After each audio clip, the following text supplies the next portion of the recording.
Assalamualaikum warahmatullahi wabarakatuh. Ito'y isang bahagi lamang ng pagtunghay natin sa mga kabataang magtatapos or magle-level up sa kanilang pagbabasa o pagme-memorize ng Holy Quran. At pati ang kanilang mga magulang ay makikitang suportado ang kanilang mga anak. At ating tutunghayan sa mga sandaling ito. Ay, nag-memorize ka rin ng Quran? Nag-memorize ka ng Quran? Ha? Babasa. Nagbabasa ka ng Quran din? Oo. Assalamualaikum.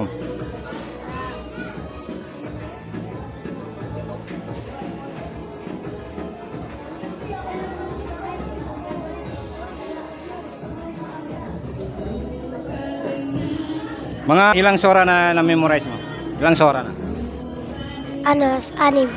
Ha? Anim? Ah, Masyaallah, may 6 na sura na ito na memorize ng bata na to.